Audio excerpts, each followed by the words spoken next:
ये कहानी है एफ्टल नाम के एक म्यूजिशियन की, जो अपनी पूरी लाइफ केवल सबसे स्ट्रॉन्गेस्ट मेज बनने के लिए जी जान लगाकर मेहनत करता है। लेकिन एक दिन उसे पता चलता है कि उसके अंदर तो मैजिक का एम भी नहीं है। इसी सदमे में बेचारा बुढ़ापे में मारा जाता है। लेकिन ट्विस्ट तब आता है जब एक गॉडेस उसे उसी वर्ल्ड में 400 साल फ्यूचर में रीइंकार्नेट कर देती है।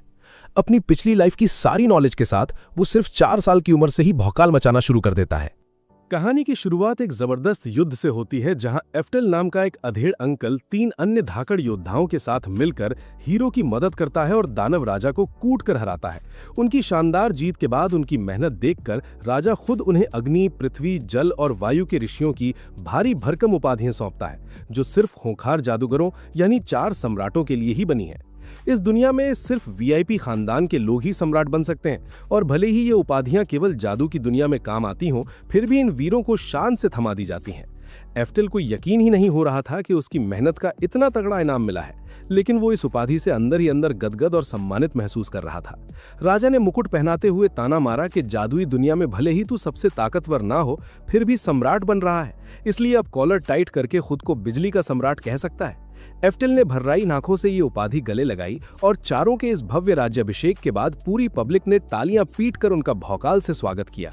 जादू रटते हुए पूरे 40 साल घिसने के बाद जाकर उस पल एफ्टल की तपस्या को असली पहचान मिली, जिससे बेचारे अंकल की आंखों से झरने बह निकले।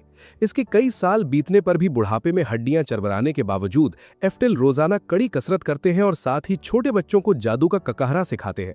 उनके सभी छात्र सिर पर पत्थर रखकर मंत्रों का जाप करते हुए संतुलन और नियंत्रण का अभ्यास करते हैं, मानो सर्कस चल रहा हो। एफ्टल सख्त वार्निंग देता है कि अगर फोकस हिला तो मंत्र पढ़ते समय उनका जादुई घेरा ताश के पत्तों सा ढह जाएगा।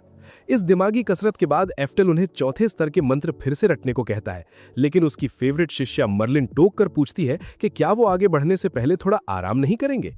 मर्लिन को इतना फिक्रमंद देखकर एफ्टल थोड़ा चौंकता है, पर आम पिताओं की तरह बात टालते हुए सीना चौड़ा करके कहता है कि वो बिल्कुल थका नहीं है।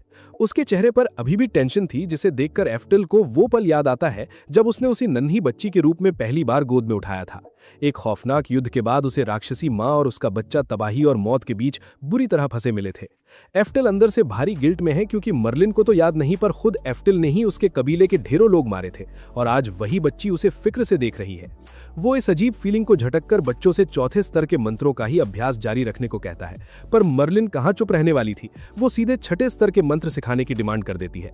बाकी बच्चे तुरंत रोना शुरू कर देते हैं, क्योंकि अभी तो मुश्किल से 5वां स्तर रटा है और अभी से एडवांस जादू उनके सिलेबस से पूरी तरह बाहर है। एफ्टल को जरा भी हैरानी नहीं होती, क्योंकि मर्लिन हमेशा से क्लास की पढ़ाकू बच्ची की तरह जादू सीखने और खुद को बेहतर बनाने के लिए उतावली रहती है।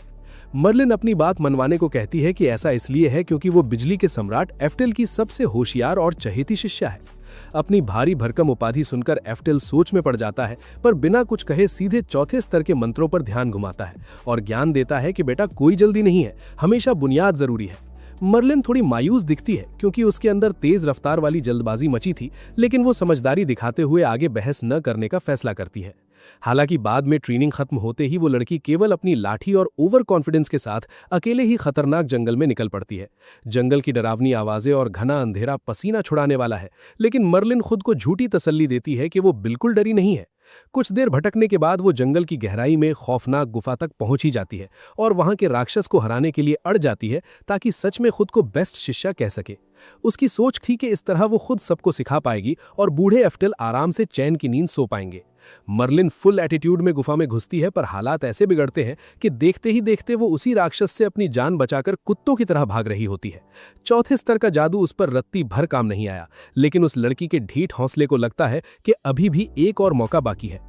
भागते भागते मर्लिन अचानक लुकती है और सीधा राक्षस की ओर मुड़कर एक लंबा मंत्र जपते हुए सीधे 6ठे स्तर का जबरदस्त वज्रपात जादू उस पर दे मारती है। पूरा फोकस लगाने के बाद मर्लिन खुशी से उछल पड़ती है कि ये वाकई काम कर गया, और वो 6ठे स्तर की बिजली से प्रहार करने में पूरी तरह सफल रही। लेकिन किस्मत खराब 6ठे स्तर का तगड़ा जादू भी इस ढीठ राक्षस को हराने के लिए काफी नहीं था, और मर्लिन को आगे का जुगाड़ पता नहीं था, इसलिए वो बस वहां से खिसकने की कोशिश करती है। इससे पहले कि वो भाग पाती, राक्षस ने भारी पंजों से सीधा हमला कर दिया, जिससे वो गिर पड़ी और एक कोने में बुरी तरह फंस गई, जहां से बचने का कोई रास्ता नहीं था। जब लगा कि अब गेम ओवर है, तभी अचानक बिजली कड़कने की जोरदार आवाज गूंजी और मसीहा की तरह एफ्टल ठीक उसके सामने प्रकट हो गया। हालांकि वो बिल्कुल खुश नहीं था, क्योंकि उसने इस लड़की को 50 बार इस जंगल से दूर रहने की वार्निंग दी थी। गुरुजी की इस कड़ी फटकार से उसकी सिट्टी पिट्टी गुम हो जाती है। इसलिए मर्लिन बिना बहाने बनाए तुरंत माफी मांगती है और भारी पछतावा दिखाती है। एफ्टेल किसी तरह अपना पारा शांत करता है, पर सख्ती से याद दिलाता है कि सभी छात्रों में सबसे ज्यादा पोटेंशियल उसी के अंदर कूट कूट के भरा है। हालांकि वो कुछ ज्यादा ही जल्दबाजी कर रही है और जिस ताकत को वो शॉर्टकट से हासिल करना चाहती है वो ताकत ही नहीं है, क्योंकि वो रेत की तरह हाथों से फिसल जाएगी। अचानक मर्लिन अपने पीछे उस खूंखार राक्षस को मंडराते देख डर से उछल पड़ी, लेकिन एफ्टेल ने ऐसा इग्नोर मारा मानो कह रहा हो कि मैं प्रवचन दे रहा हूं, बीच में मत बोल। और बस यूं ही उसने बिना तामझाम के 10वीं स्तर का खतरनाक मंत्र पढ़ा और एक ही झटके में शक्तिशाली बिजली से राक्षस को भस्म कर दिया। घर लौटने के बाद भी मर्लिन के दिमाग में वही मंत्र घूम रहा था। अपने गुरुजी का भौकाल देखकर वो पूरी तरह सदमे में थी। एफ्टेल उससे कहता है कि जो हुआ भूल जाए और सो जाए, क्योंकि आज के लिए काफी भाग दौड़ हो गई है। हालांकि कमरे से बाहर निकलने से पहले ही वो अचानक लड़खड़ा कर गिर पड़ता है और खून की उल्टी करता है। मर्लिन तुरंत घबरा जाती है और एफ्टेल समझ जाता है कि मर्लिन ने खून देख लिया है, इसलिए अब उसे उस गंभीर बीमारी का पता चल चुका है जिसे वो छुपाने की नाकाम कोशिश कर रहा था। तभी मर्लिन के इस चौंकाने वाले बयान पर कि उसे बीमारी का पहले से पता था और इसीलिए वो जल्द सब सीखना चाहती थी, एफ्टेल को आखिरकार समझ आ गया कि ये लड़की गधों की तरह इतनी मेहनत और जल्दबाजी क्यों कर रही थी। मर्लिन ने रोते हुए अपना ख्याल रखने और आराम करने को कहा, लेकिन एफ्टेल ने बात पूरी भी नहीं करने दी और साफ कह दिया कि उसके पास बहुत कम समय बचा है, इसलिए आराम की कोई गुंजाइश नहीं है। ये बात मर्लिन के पल्ले नहीं पड़ती, इसलिए वो उससे पूछती है कि आधी जान बचने के बावजूद वो जादू का भयंकर अभ्यास क्यों कर रहा है। बिना ज्यादा सोचे समझे एफ्टेल उसके बारों को सहलाता है और अपना सच उगलने का फैसला करता है। वो कहता है कि वो उसके बाद आने वाले होनहार छात्रों को, जैसे कि वो खुद, प्रशिक्षित करना चाहता है। वो सच्चाई स्वीकारता है कि वो दुनिया का सबसे खूंखार जादूगर बनना चाहता था, और अगर हर जादूगर सबसे महान बनना चाहता है तो भला वो इसका कोई अपवाद कैसे हो सकता है। किस्मत देखिए, वो जानता है कि वो ये मुकाम कभी हासिल नहीं कर पाएगा। मर्लिन तुरंत टोकती है और उसे याद दिलाती है कि वो खूंखार रूप से शक्तिशाली है, क्योंकि बिजली का सम्राट उन सभी में सबसे धाकड़ है, और आज भी उसने 10वें स्तर का खतरनाक जादू इतनी आसानी से कर दिया। मर्लिन बीच वाक्य में ही रुक जाती है, लेकिन एफ्टेल बिना कहे ही समझ जाता है कि वो आखिर क्या कहना चाह रही है। हालांकि वो भली भांति जानता है कि आज के छपरी नौजवानों और उनकी प्रतिभाओं के आगे वो बहुत पीछे है।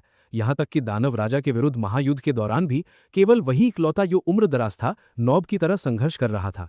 ये कड़वा सच जानकर मर्लिन का चेहरा उदास हो जाता है, इसलिए वो फिलहाल अपना मुंह बंद रखने का समझदारी भरा निर्णय लेती है। कुछ दिनों बाद एफ्टेल के एक छात्र ने हाँफते हुए बताया कि ज्वाला सम्राट ने जादुई क्षमता का अपना धांसू सिद्धांत पूरा कर लिया है।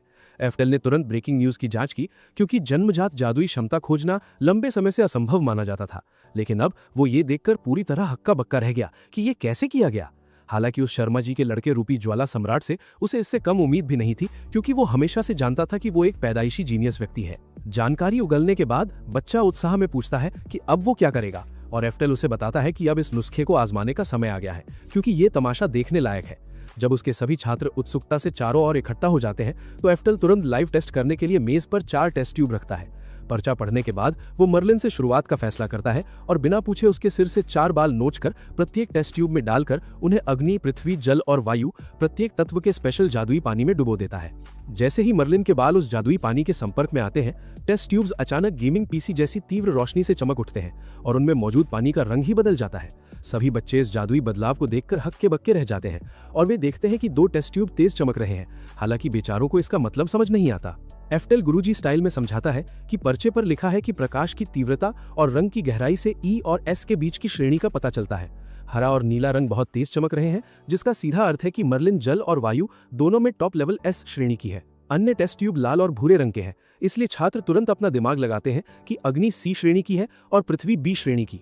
एफ्टेल आश्चर्यचकित होकर इसकी पुष्टि करता है और देखता है कि मर्लिन को इस जैकपॉट से कोई खास फर्क नहीं पड़ता, लेकिन उसने मर्लिन को बचपन से पाला है, इसलिए वो उसकी असली ताकत जानता है। मर्लिन की जादुई क्षमता के बारे में जो कुछ वो जानता है, उसके आधार पर इस मशीनरी के परिणाम 100% सटीक निकले हैं। जादू सिखाने का घिसा पिटा तरीका यह है कि छात्रों को सभी बुनियादी मंत्रों का गधों की तरह रट्टा मरवाया जाता है और सालों बर्बाद करने के बाद वो अपनी योग्यता जान पाते हैं। लेकिन अब वे स्कूल घुसते ही ये जान सकेंगे। इससे भी बेहतर वे जन्म लेते ही अपनी जन्मजात ताकत जान लेंगे, जिसका अर्थ है कि वे शॉर्टकट मारकर और भी अधिक शक्तिशाली बन सकते हैं। बिना टाइम खोटी किए एफ्टेल आगे बढ़ने का फैसला करता है और अपने छात्रों से खुद का योग्यता परीक्षण करने में मदद मांगता है। मर्लिन उसे समझाती है कि उसे ऐसा करने की कोई जरूरत नहीं है क्योंकि वो पहले से महान 4 सम्राटों में से एक है, लेकिन अन्य छात्र इससे बिल्कुल असहमत हैं क्योंकि उनके अंदर कीड़े काट रहे हैं और उन्हें लगता है कि ये तमाशा अद्भुत होगा। वे सभी गुरुजी का लेवल देखने को मरे जा रहे हैं और एफ्टेल भी अंदर से जानना चाहता है क्योंकि भले ही वो जादू के उच्चतम स्तर तक ना पहुंच पाया, वो ये जानना चाहता है कि क्या उसमें कभी वो सब करने की जन्मजात प्रतिभा थी भी। वो दूसरों की तुलना में दर्जनों बल्कि सैकड़ों गुना अधिक खून पसीना बहाया था और उसे यकीन है कि अन्य सम्राटों ने भी कड़ी मेहनत की होगी, लेकिन उसने उनसे कहीं ज्यादा हड्डियां गलाई हैं। इसी घमंड को मन में पाले वो अपने एप्टीट्यूड टेस्ट के नतीजों का बेसब्री से इंतजार कर रहा है, इसलिए वे छात्रों द्वारा बाल काटने और नतीजे आने का इंतजार करता है। हालांकि उसके पैरों तले जमीन तब खिसक जाती है जब छात्र बालों को टेस्ट ट्यूब में डालते हैं तो जादुई पानी बिल्कुल रंगहीन ही रहता है। इससे सभी लोग बुरी तरह चकरा जाते हैं। इसलिए एक छात्र खुजलाते हुए पेपर पढ़ता है और कहता है कि रंगहीन होने का मतलब शायद प्रतिभा का पूरी तरह अभाव है। ये सुनने के बाद भी उसे पक्का यकीन है कि इसमें कोई भयंकर गड़बड़ है, क्योंकि उसमें बिल्कुल भी प्रतिभा ना होना तो टेक्निकली नामुमकिन है। एफ्टेल खुद को दिलासा देते हुए इसे मानने से साफ इनकार कर रहा है, क्योंकि प्रतिभा ना होने का मतलब है कि किसी भी जादुई आत्मा ने उसे घास तक नहीं डाली है। हालांकि उसे ये बात बिल्कुल हजम नहीं हो रही कि ऐसा कैसे हो सकता है जबकि वो बिजली का सम्राट है और उसने सिर्फ अपनी जानवरों जैसी जादुई मेहनत से ही इतनी तरक्की की है। मर्लिन उसकी बढ़ती घबराहट भांप लेती है और दिलासा देते हुए कहती है कि शायद उनसे कोई छोटी मोटी गलती हो गई हो, इसलिए उन्हें सिस्टम रीस्टार्ट करके दोबारा कोशिश करनी चाहिए। जाहिर है अपनी बेबसी और बेहोशी जैसी हालत देखकर एफ्टेल तुरंत मान जाता है और दूसरी बार कोशिश करने का फैसला करता है, ये रटते हुए कि जरूर कोई तकनीकी चूक हुई होगी। लेकिन हाय रे किस्मत, बार बार कोशिश करने पर भी शीशियां वैसे की वैसी रंगहीन रहती हैं, जिससे आईने की तरह साफ हो जाता है कि ये मशीन की गलती नहीं थी। एफ्टेल की हताशा का घड़ा फूटने लगता है। उसे समझ नहीं आता कि ऐसा पोपट कैसे संभव है। जल्द ही उसे कड़वा एहसास होता है कि जादू सीखने में उसे हमेशा बाकियों से बहुत ज्यादा समय लगता था और केवल उसके गधों के अथक प्रयासों ने ही उसे बेहतर बनाया था। हार मानकर वो समझ जाता है कि अन्य सम्राटों को कभी ना हरा पाने और उनके लगातार आगे निकलने का एकमात्र कारण यही था कि उसमें जादू की रत्ती भर भी प्रतिभा नहीं थी। बस यही वो एक कारण था, और ये बात इतने सालों से इतनी सरल थी, लेकिन वो बेवकूफ इसे कभी समझ नहीं पाया। इस भयानक इमोशनल डैमेज के बाद एफ्टेल की बीमारी शरीर पर जोरदार हमला करती है, जिससे वो फिर से धड़ाम से बेहोश हो जाता है। मर्लिन बुरी तरह घबरा जाती है और जल्दी से उसकी मदद करने की कोशिश करती है, लेकिन इस बार एफ्टेल की खस्ता हालत में सुधार का कोई नामो निशान नहीं होता। इसके बाद वो पूरी तरह बिस्तर पकड़ लेता है और अपनी दर्दनाक पीड़ा के बावजूद उसका अहंकार मर्लिन को अपनी ये दयनीय हालत देखने नहीं देना चाहता। इसलिए जब भी वो बेचारी पानी या खाना देने की कोशिश करती है, वो उसे डांटकर बाहर रहने को कह देता है। एफ्टेल पहले कभी इतना लाचार नहीं दिखा और अब वो टूटकर समझ गया है कि भले ही उसने हमेशा सोचा था कि वो मेहनत से जादू के शिखर तक पहुंच सकता है, लेकिन वो जन्मजात प्रतिभा नामक उस अदृश्य दीवार को कभी पार नहीं कर सका। ठीक उसी पल उसकी जिंदगी भर की सारी इच्छाएं और आशाएं कांच सी टूट जाती हैं, लेकिन असहनीय पीड़ा के साथ उसे एहसास होता है कि शुरुआत से ही उसकी कोई असली इच्छा या आशा थी ही नहीं। बिस्तर पर पड़ा एफ्टेल अब केवल दर्द और गहरी निराशा महसूस कर सकता है, क्योंकि उसे अपनी दयनीय स्थिति का पूरा एहसास हो चुका है और उसे अफसोस है कि अब सच बदलने का जरा भी समय नहीं बचा है। उसने सोचा था कि सिर्फ प्रयास उसे शिखर तक पहुंचा देगा, लेकिन अंत में वो बस उसी घोर निराशा में रोता रहता है जब तक कि आखिरकार उसकी अंतिम सांसें उसका साथ नहीं छोड़ देती। जैसे ही एफ्टेल का गेम समाप्त होता है, जिद्दी पावर नामक एक कौशल अचानक एक्टिवेट हो जाता है और उसे एक विशाल रहस्यमय डायमेंशन में ले जाता है। वो अब बूढ़ा नहीं दिखता और अपने पैरों पर खड़ा हो सकता है। ये सोचकर हैरान हुए कि 50 साल से भी अधिक समय पहले से वो इस कौशल को पूरी तरह से भुला चुका था। एक देवी आसमान से उतरकर उसका वेलकम करती है, लेकिन एफ्टेल पहले से ही पहचानता है कि वो कौन है और वो जानता है कि यहीं पर उनकी पहली मुलाकात हुई थी जब उसने पिछली दुनिया से अलग एक अन्य दुनिया में अपना गेम समाप्त किया था। देवी हंसकर मानती है कि बहुत समय बीत चुका है और उनकी जिद्दी पावर ने उन्हें कभी हार न मानने की खुजली दी थी, जिससे वे अपने लक्ष्य की ओर बिना थके दौड़ते रहे। एफ्टेल को ये बात याद नहीं थी, लेकिन अब वो समझ गए हैं कि वे कभी हार क्यों नहीं मानते थे। देवी उन्हें बताती हैं कि उनके दूसरे पुनर्जन्म का समय आ गया है और एक बार फिर उन्हें 2 शुरुआती धांसू कौशल मुफ्त मिलेंगे। वो उसे 2 गुना विकास कौशल थमा देती है ताकि उसका काम आसान हो जाए, लेकिन उसकी हैरानी के लिए एफ्टेल इसे ठुकराकर फेंकता है और बताता है कि उसके पास अभी भी जादुई ज्ञान है, इसलिए यदि उसके पास समय है और वो मेहनत करके बेहतर बन सकता है तो यही काफी है। देवी ये जवाब सुनकर गदगद होती है, क्योंकि उसे उससे यही सुनने की आस थी। आखिरकार वो बिना किसी टैलेंट के ही 4 सम्राटों के पद तक चढ़ गया था। ये केवल उसकी चालाकी के कारण नहीं था, बल्कि उसकी जिद्दी खोपड़ी के कारण था। एफ्टेल साफ कहता है कि वो इतनी दूर नहीं जाएगा, इसलिए देवी उससे पूछती हैं कि क्या वो इसके लिए तैयार है। जैसे ही वो इसकी हामी भरता है, उसके चारों ओर का वातावरण चमकने लगता है और देवी उसे सुखद ट्रिप की शुभकामनाएं देती हैं। इसके बाद एफ्टेल अपने तीसरे जीवन में एक 4 वर्षीय बच्चे के शरीर में जागता है और उसे समझ आता है कि उसका रिस्पॉन हुआ है। उसने अपने जीवन के 4 साल एफ्टेल के रूप में बिताए, पूरी तरह से अनजान, लेकिन अब अचानक उसकी यादें वापस लौटने लगती हैं। एफ्टेल घर का मुआयना करने का फैसला करता है और आईने में खुद को घूरता है, जानते हुए कि वो बिजली का बादशाह है। जब वो सब कुछ समझने की कोशिश कर रहा था, तभी अचानक उसकी माँ पीछे से आकर उसे प्यार से गले लगा लेती है और पूछती है कि क्या वो अच्छे से सोया। एफ्टेल सांस लेने के लिए छटपटाने लगता है, इसलिए उसकी माँ उसे ढील देती है और माफी मांगते हुए कहती है कि नाश्ता तैयार है। होश में आने के बाद एफ्टेल कूल रहता है और अपनी माँ के साथ नाश्ता करने का फैसला करता है, हालांकि वो अभी भी सब कुछ सोच रहा होता है। वो जानता है कि देवी द्वारा गिफ्टेड दूसरे पुनर्जन्म की शक्ति के कारण अब वो अपने तीसरे जीवन में है।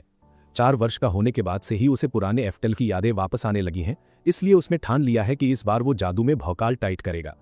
जैसे ही वो ये फैसला करता है, एफ्टेल को अचानक जादुई योग्यता परीक्षा के लिए पानी तैयार करने का तरीका याद आ जाता है, इसलिए वो जल्दी से अपना नाश्ता खत्म करता है और सीधे अपने कमरे में जाकर इसे आजमाने के लिए भागता है, ये जानने के लिए कि इस जीवन में उसकी औकात क्या है।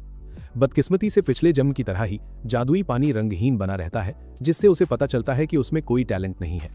एफ्टेल बाहर जाने का फैसला करता है और घास पर गिर पड़ता है, हार और निराशा से डूबा हुआ।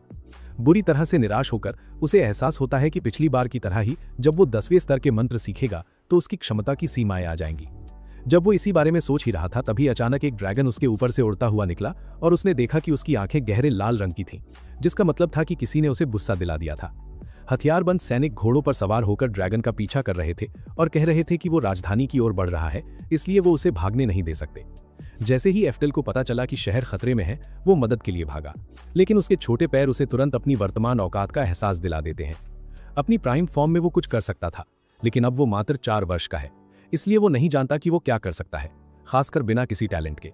ड्रैगन तेजी से राजधानी की ओर बढ़ रहा है, इसलिए एफ्टेल अपने हाथों को देखता रहता है, खुद को नल्ला महसूस करता है। अगर उसे पता होता कि ऐसा होगा तो वो जादू का उपयोग करने वाले शरीर में रिस्पॉन लेता। आखिरकार इस तरह वो अपना बनाया हुआ पुराना मंत्र, अपना खुद का बनाया हुआ 10वां मंत्र एफ्टेल इस्तेमाल कर सकता है।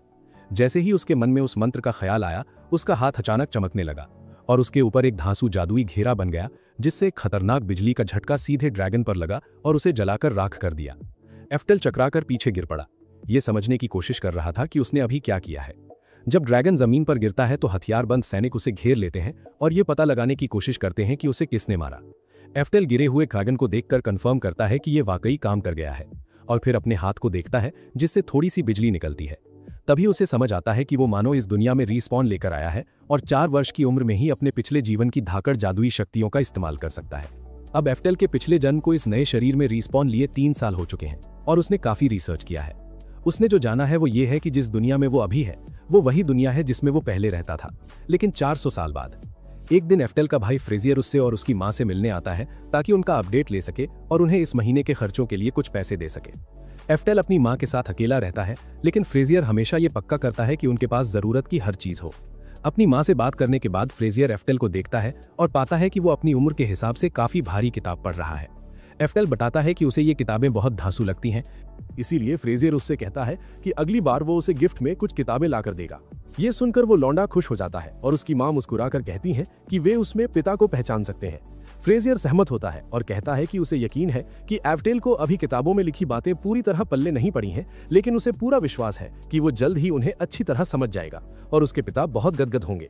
एफ्टेल उससे पूछना चाहता है कि वो अपने पिता से कब मिलेगा, लेकिन फ्रेजियर माफी मांगता है और बताता है कि उसके पिता बहुत बिजी हैं और उनके लिए समय निकालना मुश्किल है। ये सुनकर एफ्टेल थोड़ा मायूस हो जाता है, क्योंकि वो अपने पिता से कभी नहीं मिला है, लेकिन वो जानता है कि वो ड्यूक ओरकोट है, जो अजुल राज्य में जादू के मामले में एक धाकड़ व्यक्ति हैं। वो उनके पूर्वज बिजली के सम्राट के वंशज हैं, इसीलिए वो ये जानने के लिए बेताब हैं कि वो कैसे हैं। हालांकि उसकी माँ में कोई जादुई टैलेंट नहीं है, इसीलिए उसकी पत्नी और अन्य रखेलें उससे चिढ़ती रहती हैं। ये एक वीआईपी परिवार है, इसीलिए एफ्टेल को समझ नहीं आता कि ओरकोट ने बिना किसी जादुई टैलेंट वाली महिला से संतान क्यों पैदा की। उसकी पत्नी उनसे इतना चिढ़ती रहती थी कि उसने उसे और उसकी माँ को एक सुनसान इलाके में फेंक दिया।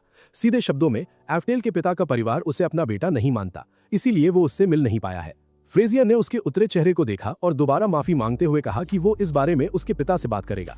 एफ्टेल मान गया और उसने मजबूरी में ये बात स्वीकार कर ली, क्योंकि उसके पास यही एक लौता जुगाड़ था। फ्रेजियर ड्यूक ओरकोट की पत्नी का दूसरा बेटा है, लेकिन उसे उन पर तरस आ गया और अब वो उनकी देखभाल करता है, इसीलिए वो एक नेक इंसान है। ये पक्का करने के बाद कि वो ठीक है, फ्रेजियर एफ्टेल की माँ से पूछता है कि क्या वो उनकी किसी और तरह से मदद कर सकता है। माँ उसे तसल्ली देती है कि वे ठीक है और वो पहले से ही उनका अच्छे से ख्याल रख रहा है, इसीलिए उसे टेंशन लेने की जरूरत नहीं है। एफ्टेल अभी भी इस नौटंकी से पूरी तरह खुश नहीं है, लेकिन उसके आसपास जो कुछ भी पक रहा है उसे कोई घंटा नहीं पड़ता जब तक कि वो फिर से जादू का रट्टा मार सके। उसकी माँ गपशप के दौरान उनके लिए चाय बनाने का फैसला करती है और फ्रेजियर उससे पूछता है कि अभी जो पढ़ाई वो कर रहा है उससे वो भविष्य में क्या उखाड़ना चाहता है। एक पल भी झिझक किए बिना एफ्टेल उछलकर कहता है कि वो एक धाकड़ जादूगर का वंशज है, इसीलिए जब वो 15 साल का होगा तो वो राजधानी के जादू स्कूल में जाकर जादू सीखना चाहता है। इससे पहले कि वो अपना डायलॉग पूरा कर पाता, उसकी माँ उसका मुंह दबाकर उसे चुप करा देती है और कहती है कि वो उसकी तरह निल्ला है और उसमें जादू की कोई औकात नहीं है। एफ्टेल बड़बड़ाने की कोशिश करता रहता है, लेकिन वो जानता है कि इस युग में जादुई टैलेंट टेस्टिंग आम बात है, इसीलिए उसकी योग्यता की औकात पहले से ही सबको पता है। उसकी माँ उसे जकड़े रहती है और बताती है कि वो उसे तलवारबाजी सिखाने और फौजी ट्रेनिंग देने के बारे में सोच रही है। फ्रेजियर तुरंत एक्साइटेड हो जाता है और कहता है कि ये बहुत धांसू आइडिया है, क्योंकि उन्होंने फौजी ट्रेनिंग में अपनी क्लास में पहला स्थान प्राप्त किया था, भले ही वो वैसा ना दिखते हो। वे बताते हैं कि पहले तो उन्होंने इसे इसलिए चुना क्योंकि वो छपरी थे और एक जादुई परिवार का हिस्सा होने के खिलाफ पंगा लेना चाहते थे, लेकिन अंत में उन्हें लगता है कि ये सही चुनाव था। आखिरकार जादुई तलवारबाज बहुत रेयर होते हैं, इसीलिए सेना उनकी वीआईपी देखभाल करती है। फ्रेजियर इस आइडिया से पहले ही इंप्रेस हो चुके हैं, इसीलिए वे कहते हैं कि आज उनके पास थोड़ा समय है और वे देख सकते हैं कि एफ्टेल तलवारबाजी में कैसा जलवा दिखाते हैं। इससे पहले कि एफ्टेल ड्रामा कर पाता, उसकी माँ खुशी से मान जाती है, इसीलिए उसके पास अपने भाई के साथ जंगल में पसीना बहाने जाने के अलावा कोई जुगाड़ नहीं बचता। फ्रेजियर उसे अपनी तलवार देता है और उसे हवा में लहराने के लिए कहता है, जिससे उसकी कलाई पर ज्यादा जोर पड़े। एफ्टेल चुपचाप निर्देशों का पालन करता है, भले ही ये उसका काम ना हो, और फ्रेजियर उसे बताता है कि उसमें तलवारबाजी का बहुत टैलेंट है।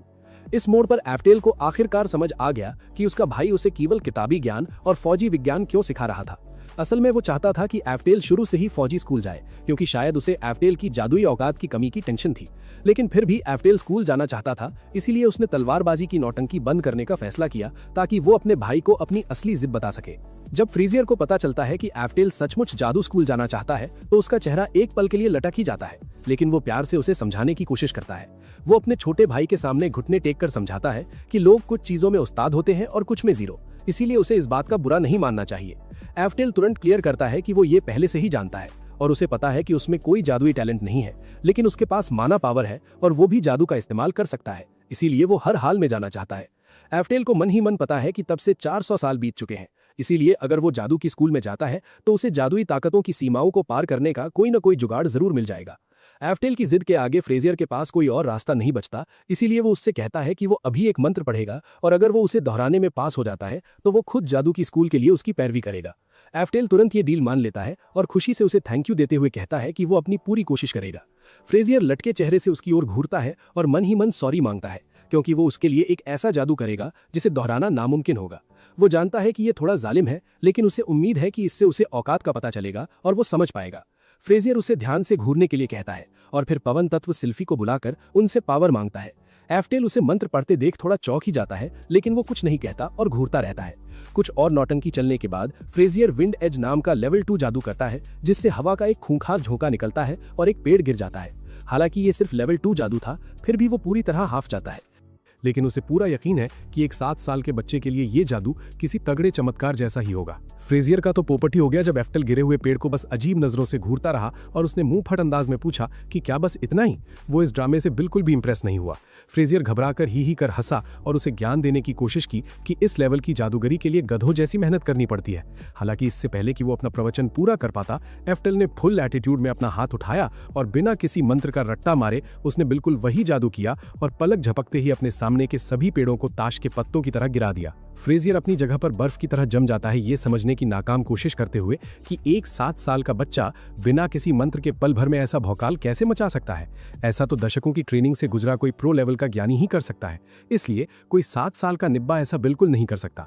उसने पहले कभी ऐसा अजूबा नहीं सुना था, इसलिए वो बुरी तरह घबराकर एफ्टेल से पूछता है कि उसने अभी ये क्या कांड किया है। एफ्टेल को पहले तो फ्रेजियर की उलझन पल्ले नहीं पड़ती, लेकिन वो जल्दी ही शरीफ बनकर माफी मांग लेता है, ये महसूस करते हुए कि उसे वही करना था जो फ्रेजियर ने किया था, लेकिन वो दूसरे स्तर के बजाय गलती से चौथे स्तर के करीब पहुंच गया।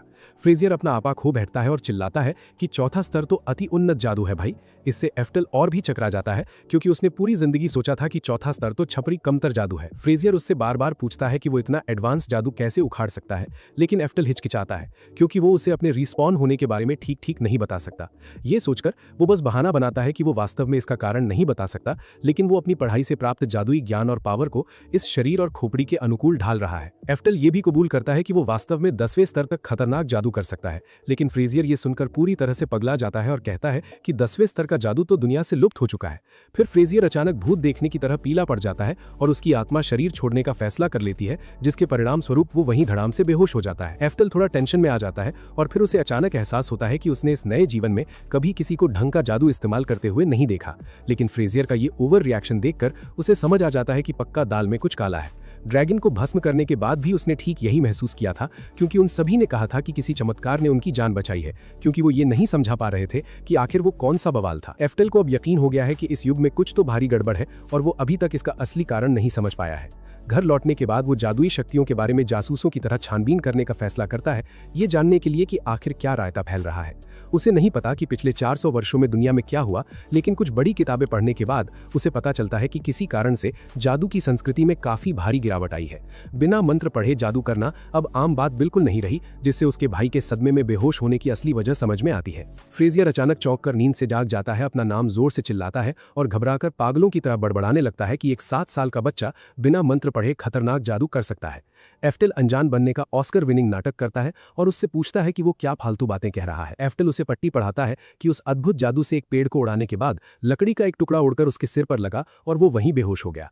फ्रेजियर घबराकर हंसता है, लेकिन वो उसकी बकवास पर विश्वास करने का फैसला करता है, क्योंकि भला कोई नन्हा बच्चा ऐसा कर ही कैसे सकता है। इसके बाद एफ्टल ने गुप्त रूप से अपनी पढ़ाई जारी रखने और कम से कम कुछ समय के लिए फ्रेजियर के साथ फौजी स्कूल जाने का नाटक करने का निश्चय किया। हालांकि उसे तलवारबाजी के पसीने वाले अभ्यास में कठिनाई हो रही है, क्योंकि वो वास्तव में फौजी स्कूल बिल्कुल नहीं जाना चाहता।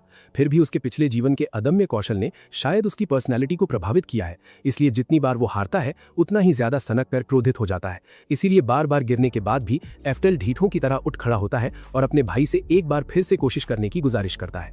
फ्रेजियर उसकी हिम्मत की तारीफ करता है और उसे बार बार बेरहमी से धूल चटाता है ताकि वो सीख सके। 10 साल की उम्र तक आते आते एफ्टल सोचने लगा कि वो मार्शल आर्ट में और भी ज्यादा ताकतवर बनना चाहता है, एक ऐसे तरीके से जो सिर्फ जादू से बहुत परे हो।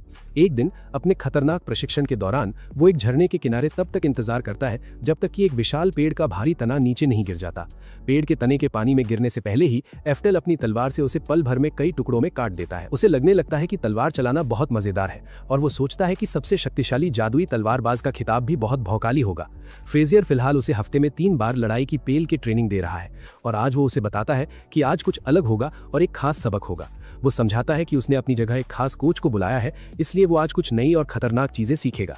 इससे पहले कि एफ्टल उससे कोई सवाल पूछ पाता, एक लंबा चौड़ा डरावना आदमी ठीक उसके पीछे आकर चुपचाप उसे परखने लगता है। फ्रेजियर उसे बताता है कि उसका नाम मोरिया है और वो अजूल साम्राज्य का खूंखार पूर्व नाइट कमांडर है। एफ्टल घबराकर उसका अभिवादन करता है, लेकिन मोरिया समय बर्बाद किए बिना सीधे उससे कहता है कि वो जैसे चाहे उस पर फुल हमला करे और कहता है कि पहला वार वही करेगा। फ्रेजियर उसे शुभकामनाएं देता है और बताता है कि उसके पास लड़ने के अलावा और कोई विकल्प नहीं है। मोरिया उससे थोड़ा दूर चला जाता है, इस इंतजार में कि जब वो ध्यान न दे रहा हो तब उस पर हमला कर दे, लेकिन चाहे वो कुछ भी कहे एफ्टल को कोई मौका नहीं दिखता और वो जानता है कि ये आदमी बहुत ताकतवर है। कुछ सेकंड बाद मोरिया शिकायत करता है जब वो देखता है कि एफ्टल इतनी दूर आने के बाद भी बुत बनकर वहीं खड़ा है। क्योंकि वो डर के मारे हिल नहीं सकता, मोरिया खुद उसके पास जाने का फैसला करता है और बिना किसी हिचक के एफ्टल पर हमला कर देता है।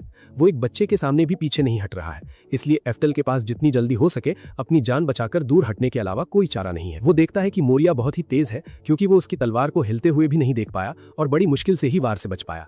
मोरिया उससे कहता है कि वो जवाब देने में बहुत धीमा है, इसलिए एफ्टल एक ऐसी शारीरिक क्षमता बढ़ाने का फैसला करता है जिससे वो एक ही बार में तेजी से चल सके, और मोरिया ये देखकर हैरान रह जाता है कि वो इतनी कम उम्र में भी इसका इस्तेमाल कर सकता है। मोरिया पूरे टशन में उससे कहता है कि वो वार पलटने में बहुत धीमा है, इसलिए एफ्टल एक धांसू शारीरिक क्षमता बढ़ाने का फैसला करता है जिससे वो एक ही बार में गोली की तरह तेज चल सके। उसकी रफ्तार देखकर मोरिया हैरान रह जाता है कि वो इतनी कम उम्र में भी इस खूंखार तकनीक का इस्तेमाल आखिर कैसे कर सकता है। एफ्टल ने बिना रुके अपनी तलवार से उस पर हमला कर दिया, जिससे वो पूरी तरह चौंक गया। मोरिया ने भले ही उस जबरदस्त हमले को रोका, लेकिन वो वास्तव में बहुत ही ज्यादा इंप्रेस हुआ और तुरंत समझ गया कि फ्रेजियर ने उसकी सिफारिश क्यों की थी। फ्रेजियर ने बताया कि ट्रेनिंग देते समय उसने महसूस किया कि तलवार पकड़ते समय एफ्टल के नन्हे हाथों में थोड़ी माना एनर्जी होती है। उसमें कोई भी जादुई टैलेंट नहीं है, लेकिन वो अपने शरीर के भीतर की माना ऊर्जा को गजब की आसानी से कंट्रोल कर सकता है, बिल्कुल असली जादूगर या सदियों पुराने ऋषि की तरह। एफ्टल अपने ख्यालात मन ही में दबा कर रखता है, हालांकि वो सच्चाई जानता है कि वो पिछले जन्म में ऋषि था। दूसरी ओर मोरिया अपनी हंसी बिल्कुल नहीं रोक पाता है। उसे बिल्कुल विश्वास नहीं हो रहा कि वो जादू का इस्तेमाल तो नहीं कर सकता, लेकिन किसी जादूगर की तरह अपनी एनर्जी को मजे से कंट्रोल कर सकता है। एफ्टल मन ही मन अपने खौलते हुए गुस्से को काबू में रखने की पूरी कोशिश करता है, क्योंकि वो बहुत अच्छी तरह जानता है कि अगर वो यहाँ अपने जादू का इस्तेमाल करे तो आसानी से उसे धूल चटा सकता है। फिर भी वो जानता है कि उसे इस तरह हराना बेकार है और अभी वो उसे युद्ध में ही हराना चाहता है। वो अचानक चीते की तरह उस पर झपटता है और जब वो सतर्क नहीं होता तब उस पर जोरदार हमला करने की कोशिश करता है, लेकिन मोरिया आसानी से उसे रोक देता है और कहता है कि उसमें स्किल की बहुत कमी है और उससे भी बढ़कर कद और मसल्स की भी भारी कमी है। इसीलिए उसे मोरिया का बराबरी से मुकाबला करने लायक बनने में कम से कम 3 साल और जमकर घिसना पड़ेगा। इसके बावजूद एफ्टल यथासंभव मैदान में डटे रहने की पूरी कोशिश करता है और फिर अचानक मोरिया का बैलेंस पूरी तरह से बिगाड़ने के लिए चालाकी से एक तरफ हट जाता है। जैसे ही मोरिया लड़खड़ाता है, एफ्टल उसकी बांह कसकर पकड़ लेता है और उसे पलक झपकते ही जमीन पर धड़ाम से पटक देता है। मोरिया अवाक रह जाता है, लेकिन एफ्टल भी लगभग उतना ही हैरान होता है क्योंकि उसका ये शरीर अपने आप ही हिलने लगता है। फिर उसे याद आता है कि उसने एक बार दूसरी दुनिया में बेसबॉल की गेंद फेंकना सीखा था। हालांकि उसे नहीं लगता था कि ये ट्रिक यहाँ काम आएगी। मोरिया धूल झाड़ते हुए उठ खड़ा होता है और बस हंसते हुए कहता है कि हार तो आखिर हार ही होती है, इसलिए उसने ये कठिन परीक्षा पास कर ली है।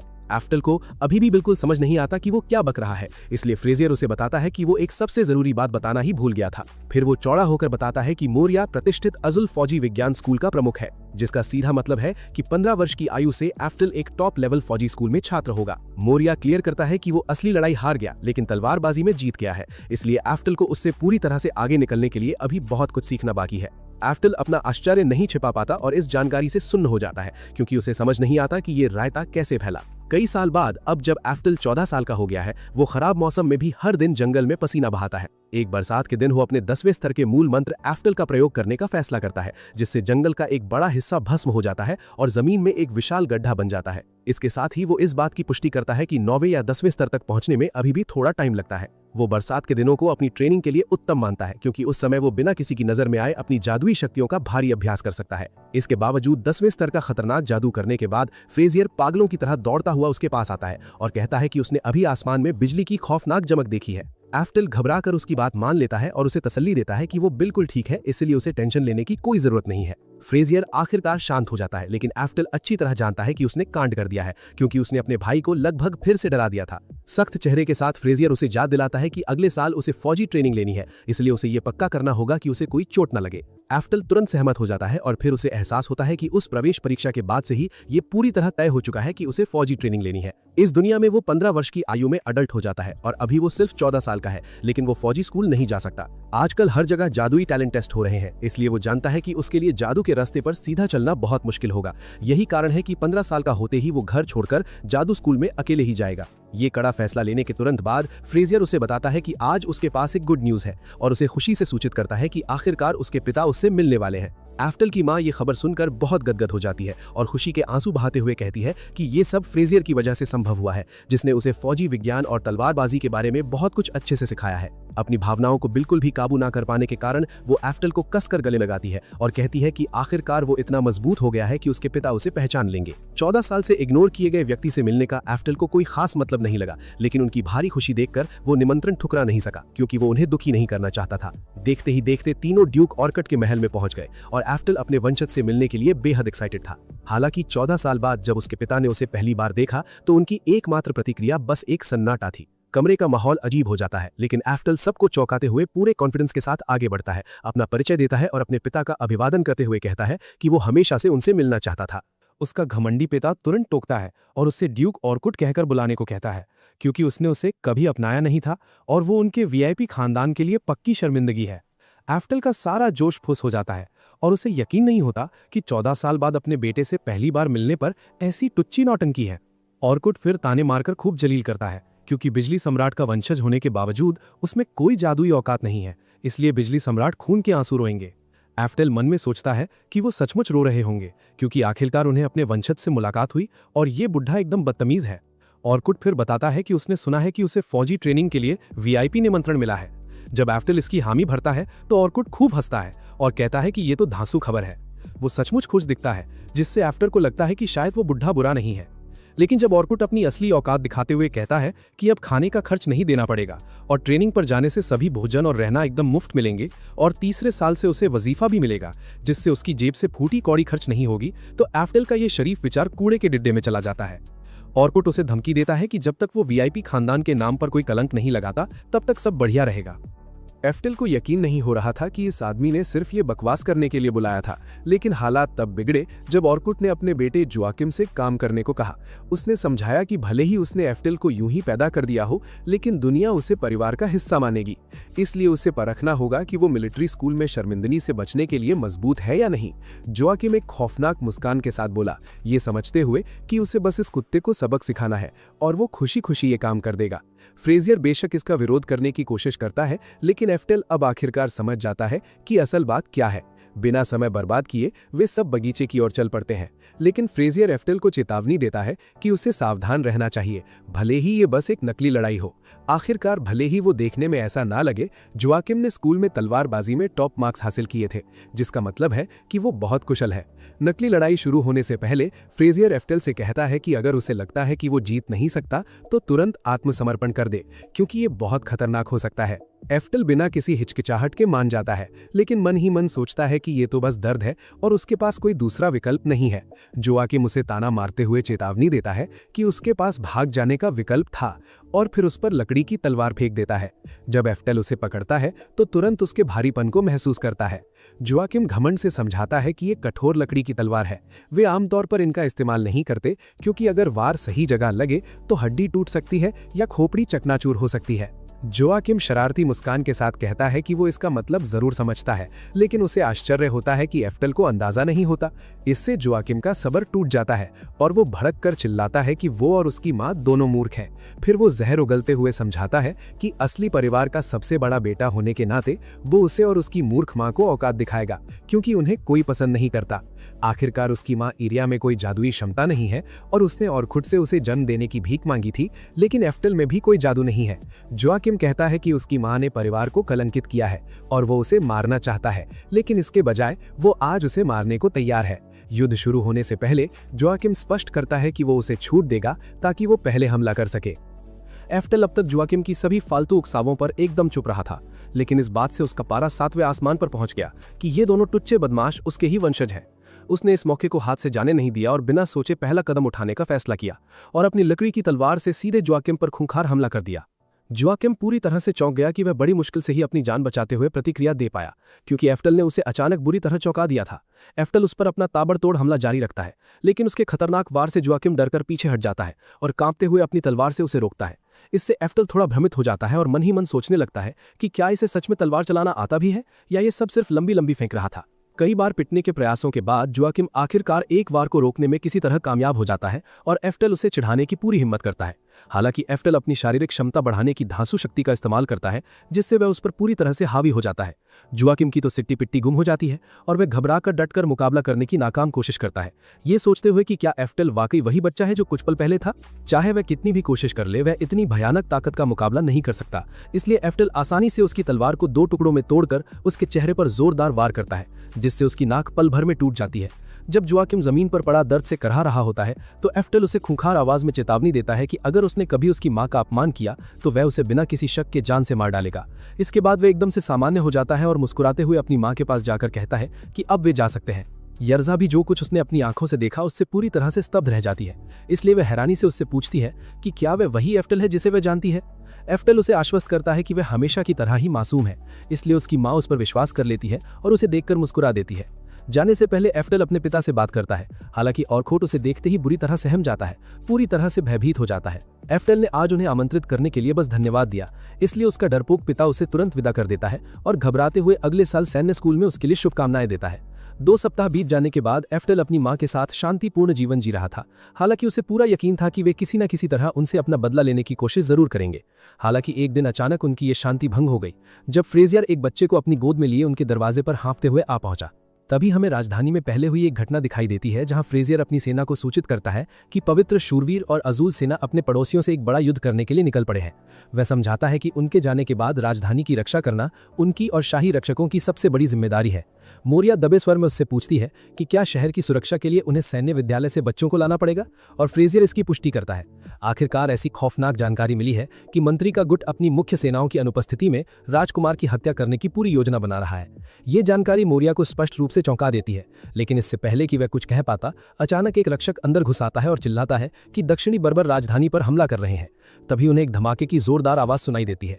इसलिए फ्रेजियर तुरंत हरकत में आता है और अपनी सेनाओं को राजकुमार को किसी सुरक्षित स्थान पर ले जाने का आदेश देता है और कहता है कि उन्हें जल्दी कार्रवाई करनी होगी। उसके बाद वह भागकर एरिया के घर पहुंच गया। इसलिए अब वह उसे अचानक चौंकाने के लिए माफी मांगता है और बताता है कि यह सब बहुत अचानक हुआ था और यही एकमात्र सुरक्षित जगह थी जिसके बारे में वह सोच सकता था। एफ्टेल स्थिति का जायजा लेने के लिए कुछ क्षण रुकता है, क्योंकि वह जानता है कि अजूल के अंतिम राजा का दूसरा पुत्र बड़े पुत्र से ज्यादा प्रतिभाशाली था। इसलिए दूसरा पुत्र वर्तमान राजा है और बड़ा पुत्र राजमंत्री है। दूसरे पुत्र का कोई पुरुष उत्तराधिकारी नहीं था और बड़े पुत्र का सिंहासन पर बैठना लगभग निश्चित था। हालांकि मौजूदा राजा का एक बेटा था और अब मंत्रियों का गुट उसे रास्ते से हटाकर मारना चाहता है। इसके बावजूद कुछ पल्ले नहीं पड़ता। इसलिए एफ्टेल अपने भाई से पूछता है कि जब उसने अपनी सुरक्षा इतनी मजबूत कर ली थी तब बर्बर राजधानी में कैसे घुस आए। फ्रेजियर उसे बताता है कि उसे लगता है कि इसके पीछे उनके अपने पिता का हाथ है, क्योंकि अगर सिंहासन बदलता है तो रुतबे और सत्ता के मामले में सबसे ज्यादा फायदा उसी को होगा। अब वे राजधानी वापस नहीं जा सकते, इसलिए उन्हें सीमा पार करके अपनी मुख्य सेना के साथ सुरक्षित स्थान पर जाना होगा। ये सोचकर फ्रेजियर और मोरिया सूर्यास्त के समय युवराज के साथ निकलने का फैसला करते हैं और एरिया को हर बात के लिए धन्यवाद देते हैं। निकलने से ठीक पहले एफ्टेल उनसे उसे साथ ले जाने का अनुरोध करता है और यद्यपि उसकी मां थोड़ी हैरान होती है, मोरिया आसानी से मान जाती है और कहती है कि उन्हें इस समय हर संभव मदद की सख्त जरूरत है। एफ्टेल को अच्छी तरह याद है कि 400 साल पहले दानव राज के खिलाफ लड़ाई में तत्कालीन राजा ने उन्हें रसद पूरी की थी, इसलिए इस देश की रक्षा करना उसका अपना कर्तव्य है। एरिया की आंखों में आंसू आ जाते हैं, इसलिए एफ्टेल घर छोड़ते समय अपनी मां से उन्हें चिंता में डालने के लिए माफी मांगता है, क्योंकि वह जानता है कि वह अपने पिता और उनके आदमियों को इस भयानक अपराध से बच निकलने नहीं दे सकता। अगले दिन वे मोरिया और फ्रेजियर के साथ चलना जारी रखता है, जो उसे बताता है कि वे निहिल जंगल और मुरालेस के मैदानों से होकर गुजरेंगे और फिर वे सीमा पर पहुंच जाएंगे। एफ्टेल को यह सोचकर हैरानी होती है कि सब कुछ कितना अजीब है, क्योंकि जंगल में एक भी जानवर नहीं है और चारों ओर सन्नाटा छाया हुआ है। फ्रेजियर और मोरिया भी यही सोचते हैं और तभी अचानक उन्हें भयानक गरज सुनाई देती है। वह उसे समझ नहीं पाते कि क्या हो रहा है, लेकिन वह जानते हैं कि यहाँ रुकना सबसे बड़ी मूर्खता होगी, इसलिए वह जंगल से जल्दी निकलने का फैसला करते हैं। कुछ देर तक लगातार दौड़ने के बाद वे आखिरकार जंगल के किनारे पहुंच जाते हैं, लेकिन जब फ्रेजियर देखता है कि एक पूरी सेना उनका इंतजार कर रही है तो वह अचानक उन्हें रोक देता है। उसे पता था कि उन्होंने कहीं न कहीं जाल बिछाया है, लेकिन उसने इस तरह की स्थिति की कभी उम्मीद नहीं की थी। मोरिया को अपनी आंखों पर विश्वास नहीं हो रहा था, क्योंकि ये ड्यूक की अपनी पर्सनल जादुई सेना थी और खुद और खोट उनका नेतृत्व कर रहा था। जैसे ही वे वापस लौटने के बारे में सोचते हैं, एफ्टेल उन्हें चेतावनी देता है कि उनके पीछे का पूरा रास्ता धू धू कर जल रहा है। तब फ्रेजियर समझ जाता है कि जो जोरदार आवाज उन्होंने सुनी थी वो जंगल में आग लगाने की थी, क्योंकि वे उन्हें वहां से भगाना चाहते थे। मोरिया सोचता है कि क्या राजकुमार को किसी तरह सुरक्षित स्थान पर पहुंचाने का कोई जुगाड़ है, लेकिन वो जानता है कि इस समय उनके पास भागने के लिए कोई जगह नहीं बची है। कोई और चारा न होने पर फ्रेजियर उनसे कहता है कि वो अपने पिता को पीछे हटने के लिए मनाने जाएगा, क्योंकि उसे यकीन है कि वो इतना भी बुरा इंसान नहीं है। वो हाथ ऊपर उठाकर सरेंडर के पोज में जंगल से बाहर निकलता है, अपने पिता को ये जताते हुए कि उसके पास कोई हथियार नहीं है, और उनसे ये सब रोकने और शांति से बातचीत के जरिए मामले को सुलझाने का अनुरोध करता है। बोलते समय ऑरकॉड कुछ नहीं कहता, लेकिन फ्रेजियर जिद करता है और उससे कहता है कि अभी भी समय है, इसलिए उन्हें इस सब को भूलकर राजधानी वापस चले जाना चाहिए। जोआकिल, जिसका चेहरा अभी भी पिछले लफड़े से ठीक हो रहा है, अपने पिता से पूछता है कि वे क्या करेंगे, लेकिन ऑरकॉड बस खड़े हो जाते हैं और कहते हैं कि उनका अपना बेटा उनसे बात करना चाहता है, इसलिए वे खुद उसके पास जा रहे हैं। अपने पिता को अपनी ओर आते देखकर फ्रेजियर को थोड़ी उम्मीद जगती है, क्योंकि इसका मतलब है कि वे बात करने को तैयार हैं और वो उनकी बात समझ रहा होगा।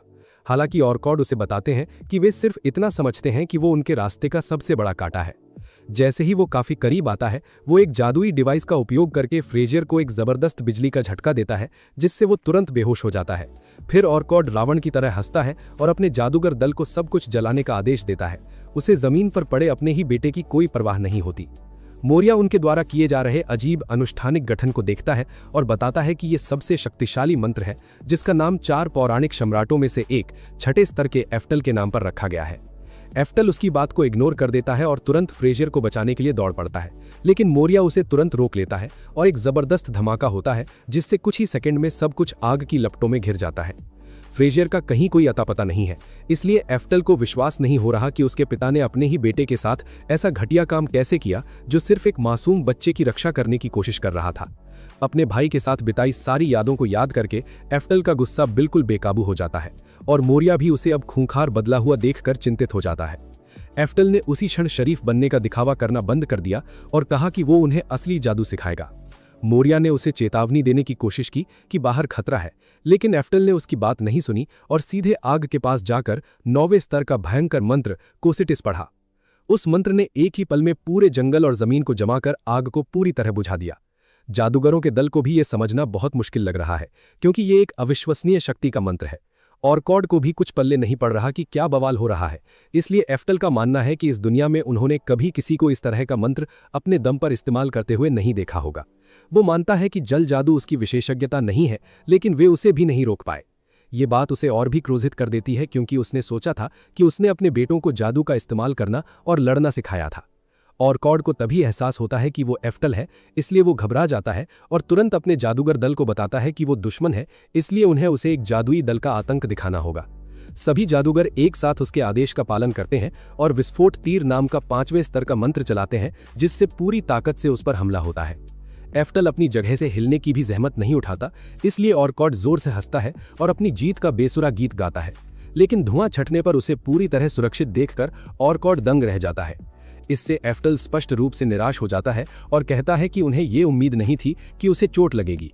सभी जादूगर उसे इतना सीधा वार झेलने के बाद भी जिंदा देखकर पूरी तरह भयभीत हो जाते हैं। एफ्टल बस इतना समझाता है कि एक हमेशा सक्रिय रहने वाला जादुई रक्षा घेरा होता है, लेकिन उन्हें इसके बारे में कुछ भी नहीं पता है।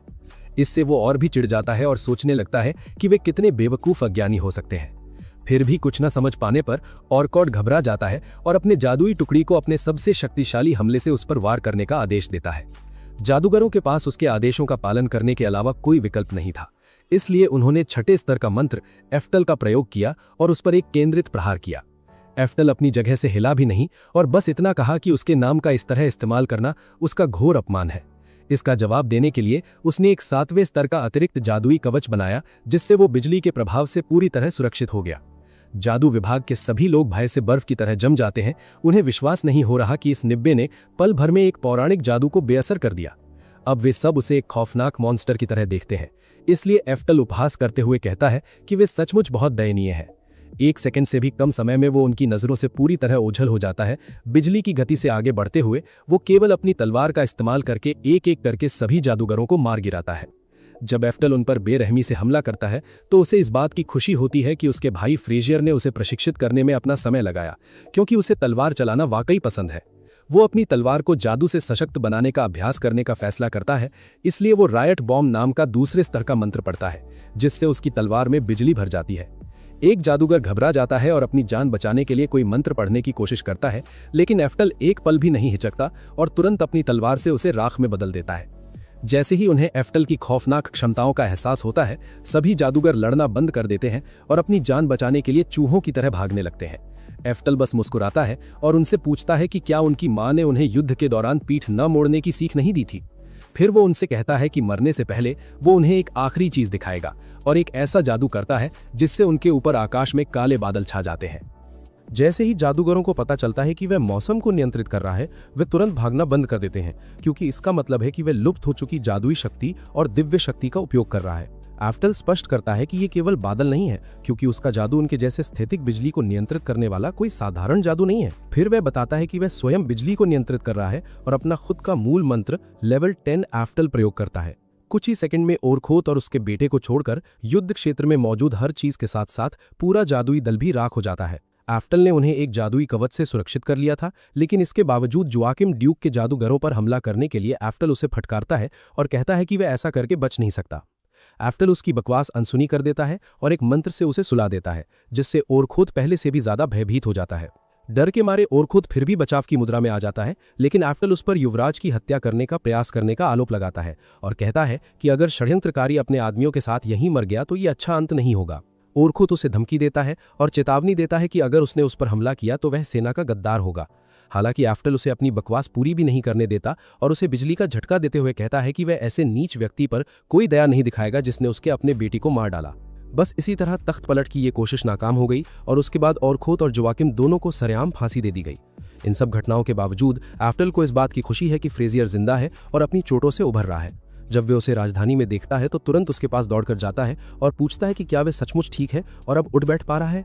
फ्रेजियर उसका अभिवादन करता है और उसे आश्वस्त करता है कि वह ठीक है। हालांकि वह स्वीकार करता है कि उसने कभी नहीं सोचा था कि एक अनमोल पारिवारिक हार उसकी जान बचाएगा।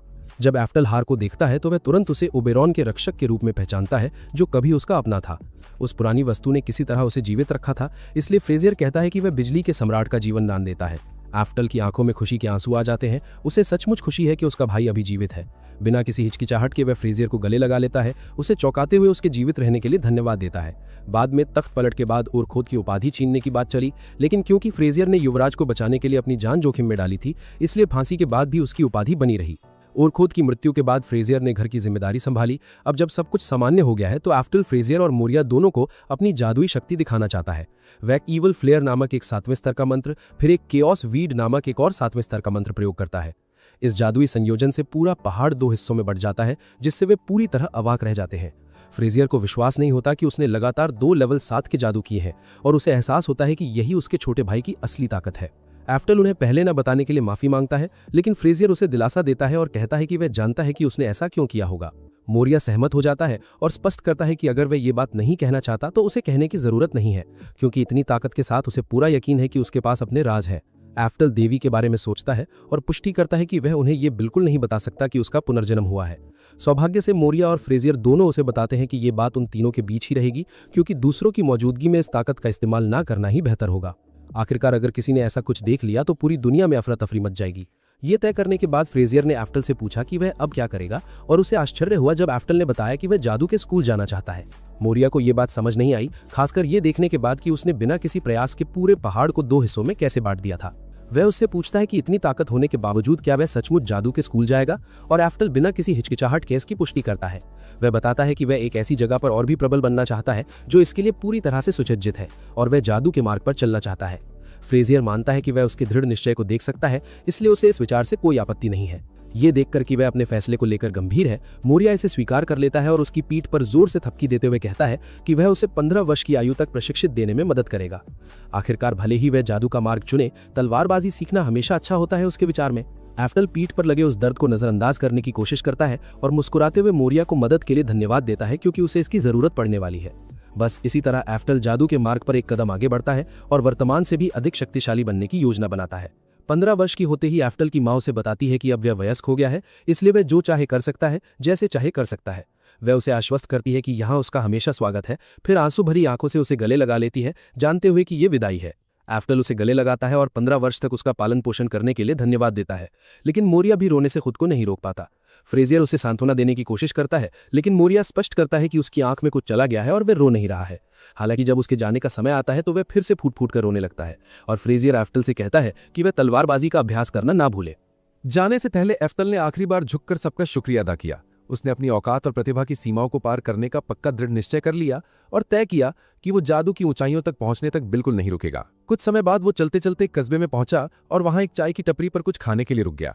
थोड़ा आराम करने की कोशिश करते हुए उसने एक बूढ़े जादूगर को Edwards of the mad flame नाम के एक छपरी युवक की फालतू प्रशंसा करते हुए सुना। वो मक्खन लगाते हुए कह रहा था कि इतने प्रसिद्ध जादूगर का इतनी दूर देहाती गांव तक आना उसके लिए कितने बड़े सौभाग्य की बात है। बूढ़ा व्यक्ति बहुत ही उत्साह से कहता है कि उसे पूरी उम्मीद है कि वो अपनी कक्षा के छात्रों को असली जादू सिखाएगा। हालांकि एडवर्ड्स बीच में ही टोकते हुए एटीट्यूड में कहता है कि बिना अनुमति के उससे बात न करे, क्योंकि वो अभी VIP पढ़ाई कर रहा है। बूढ़ा जादूगर घबराकर तुरंत माफी मांगता है, लेकिन एडवर्ड्स उसे बेइज्जत करते हुए कहता है कि उसे उम्मीद है कि वो अपने झंड जीवन के एक पल और उसके कीमती जीवन के एक पल के बीच के जमीन आसमान के अंतर को समझेगा। बेचारा बूढ़ा आदमी डर के मारे लगातार माफिया मांगता रहता है, जबकि एफ्टल बस यही सोचता है कि ये जादूगर कितना बड़ा स्वार्थी और घमंडी है। एडवर्ड्स अकड़ कर खड़ा होता है और बूढ़े को औकात याद दिलाता है कि 20 साल की उम्र में भी वो एडवेंचरर्स गिल्ड में A रैंक का टॉप प्लेयर है, जबकि वो 25 साल का होकर भी C रैंक पर ही अटका है। वो स्पष्ट करता है कि वो बस यहाँ सुनसान इलाके में बच्चों को जादू सिखाने के काम आ सकता है, इसलिए वो किसी काम का नहीं है, और यही उसके जैसे अनपढ़ देहाती लोगों की सबसे बड़ी समस्या है। चाहे वो कितना भी असभ्य और बदतमीज व्यवहार कर रहा हो, बूढ़ा जादूगर व्यस्त होने के बावजूद उसे परेशान करने के लिए फिर माफी मांगता है और बताता है कि आज रात उसके भव्य स्वागत के लिए एक दावत तैयार की गई है। एडवर्ड्स उसे बात पूरी भी नहीं करने देता और घृणा से घूरते हुए कहता है कि वो ऐसी फालतू बातें न करे।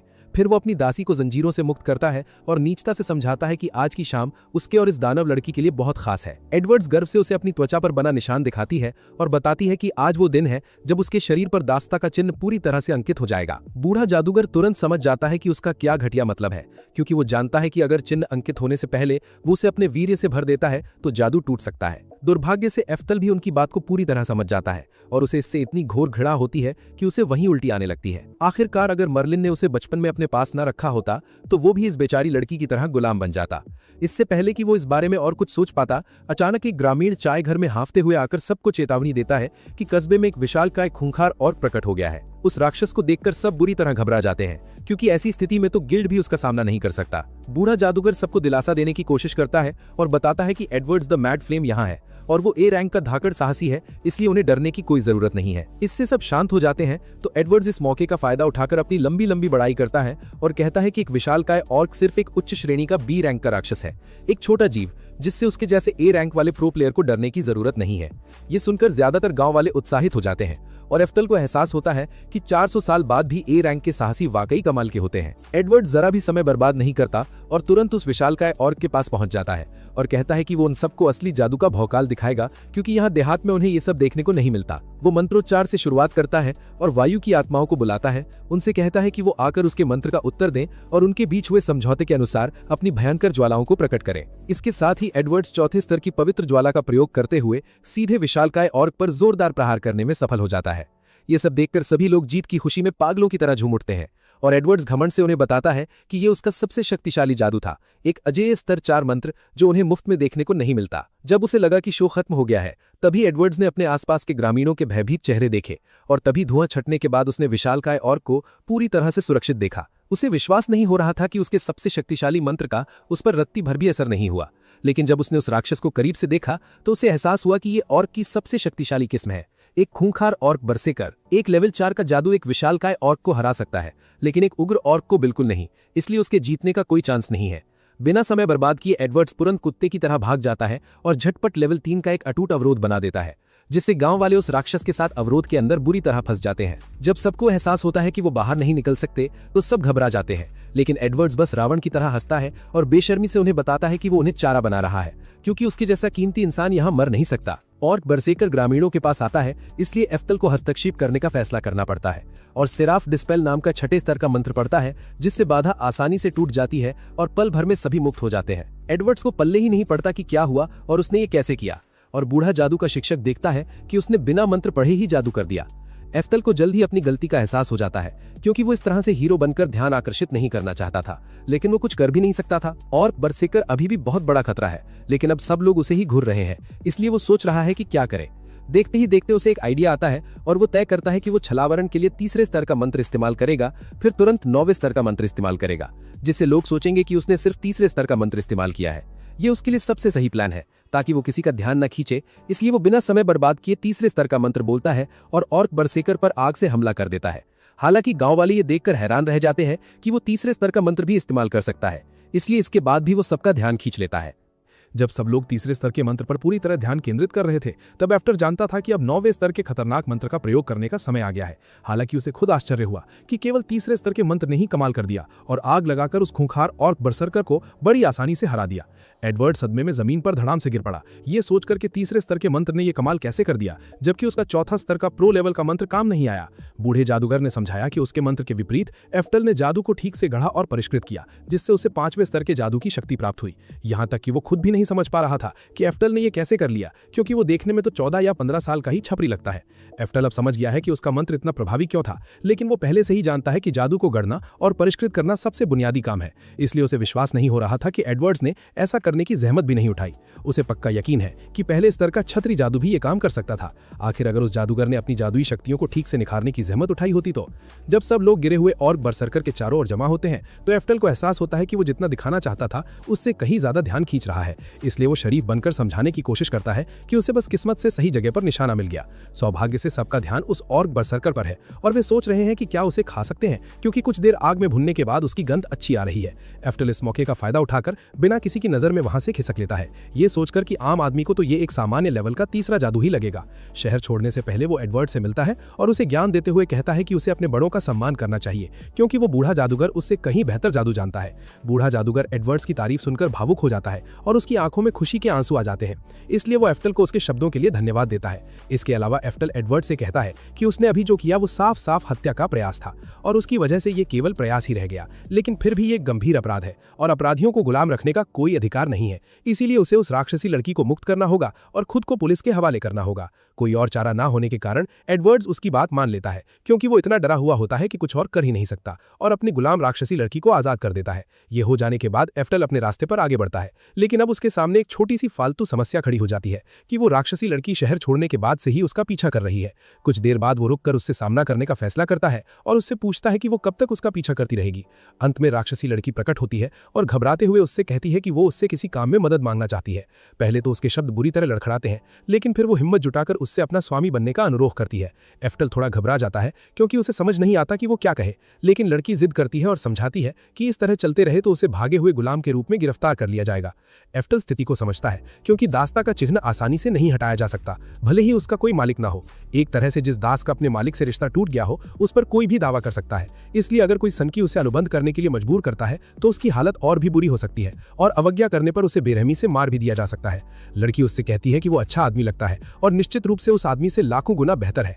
एफ्टल इस बात से इनकार नहीं कर सकता कि वो सही कह रही है, लेकिन वो उससे पूछना चाहता है कि वो गुलाम कैसे बन गई, क्योंकि वो एक दानव है। वो बताती है कि बहुत समय पहले मानव राष्ट्रों के साथ युद्ध हारने के बाद से ही उसका कबीला मनुष्यों द्वारा गुलाम बना लिया गया है। एफ्टल जानता है कि एक बार गुलाम बन जाने के बाद उन्हें वास्तव में आजाद कराने के लिए बहुत सारे कागजी काम करने पड़ते हैं, जो क्रूरतापूर्ण है, लेकिन दुनिया का यही नियम है। राक्षसी लड़की स्पष्ट करती है कि भले ही वो देखने में ऐसी ना लगे, लेकिन वो राक्षसी राज परिवार से है और प्रसिद्ध जादू अकादमी की प्रधानाध्यापिका अल्टीना यानी मर्लिन की दूर की रिश्तेदार है। ये नाम सुनकर एफ्टल पूरी तरह चौंक जाता है और तुरंत उससे पूछता है कि क्या वो एफ्टल की शिष्या के बारे में बात कर रही है, जो 4 सम्राटों में से एक है। लड़की इसकी पुष्टि करती है और उसे बताती है कि उसका पालन पोषण 4 सम्राटों में से एक महान ऋषि एफ्टल ने किया है और वो अब सबसे शक्तिशाली राक्षसी जादूगरनी बन गई है। एफ्टल को यह जानकर बेहद खुशी हुई कि मर्लिन ने 400 सालों के बाद बड़ी भारी सफलता हासिल की है और अब वो एक जादू अकादमी की प्रधानाध्यापिका बन गई है।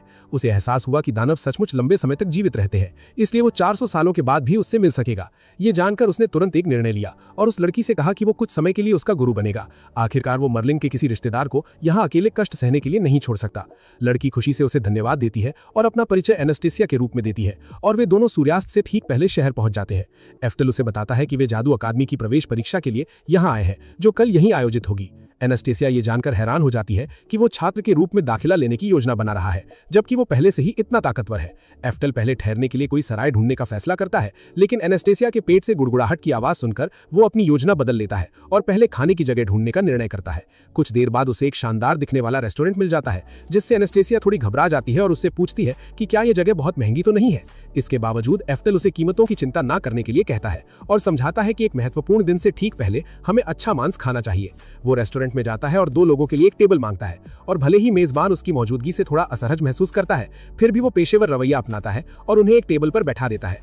एनास्टेसिया उत्सुकता से चारों ओर देखती है और पुष्टि करती है कि ये जगह वाकई महंगी दिखती है। वो ये भी नोटिस करती है कि उसके आसपास के लोग उसे गुलाम समझकर घूर रहे हैं और उसे एहसास होता है कि उसकी मौजूदगी से सभी को कितनी ज्यादा घृणा हो रही है। उन्हें ये भी पल्ले नहीं पड़ रहा कि एक छपरी सा छोटा लड़का इस तरह के आलीशान रेस्तरां में क्या कर रहा है, लेकिन एफ्टल उन्हें पूरी तरह से इग्नोर मार देता है और अनास्तासिया से कहता है कि वो किसी बात की फालतू चिंता ना करे। तभी वो देखता है कि अनास्तासिया किसी कारणवश जमीन पर बैठ गई है, इसलिए वो हैरानी से पूछता है कि वो वहां नीचे क्या कर रही है। अनास्तासिया को उसका सवाल ही समझ नहीं आया, इसलिए उसने मासूमियत से समझाया कि उसे उसके साथ मेज पर बैठना चाहिए। ये बात उसे उम्मीद से कहीं ज्यादा सरप्राइज कर गई और अनास्तासिया ने आशा भरी निगाहों से उसकी ओर देखा, सोचते हुए कि क्या उसके जैसी दासी का मेज पर बैठना ठीक है। एफ्टल को उसकी बात बिल्कुल समझ नहीं आई, क्योंकि उसे लगा कि ऐसा करना तो बिल्कुल नॉर्मल होना चाहिए। अनास्तासिया समझाती है कि दासों को हमेशा अपने स्वामी के बगल में घुटने टेक कर बैठना चाहिए ताकि वे उनकी जरूरतों को तुरंत पूरा कर सके। एफ्टल स्पष्ट करता है कि उसे इस बात से कोई घंटा फर्क नहीं पड़ता कि उसे क्या करना चाहिए, लेकिन वो जल्दी ही समझ जाता है कि वो दासी होने की इतनी बुरी तरह से आदी हो चुकी है। इसीलिए वो उसे बताता है कि स्वामी होने के नाते उसका पक्का आदेश है कि वो उसके साथ मेज पर ही बैठे। कोई और विकल्प ना होने के कारण अनास्तासिया उसके साथ मेज पर बैठ जाती है और कुर्सी के मजे को महसूस करती है, जिससे उसके चेहरे पर एक छोटी सी मुस्कान आ जाती है। हालांकि थोड़ी देर बाद एक वेटर उनके पास आता है और एफ्टल को बताता है कि उनके रेस्टोरेंट में गुलामों को कुर्सियों का उपयोग करने की सख्त मनाही है। वो ये भी बताता है कि उनका रेस्टोरेंट सिर्फ उच्च वर्ग के VIP लोगों के लिए ही है, इसलिए वो जानना चाहता है कि क्या उसके पास खाने का बिल चुकाने के लिए कोई पैसे हैं भी या नहीं। वेटर धमकी भरे लहजे में उसके पास आता है और कहता है कि लगता है उनके किसी अंधे कर्मचारी ने उसे बिठाने में गलती कर दी है, लेकिन ये निचले तबके के लोगों के खाने की जगह नहीं है।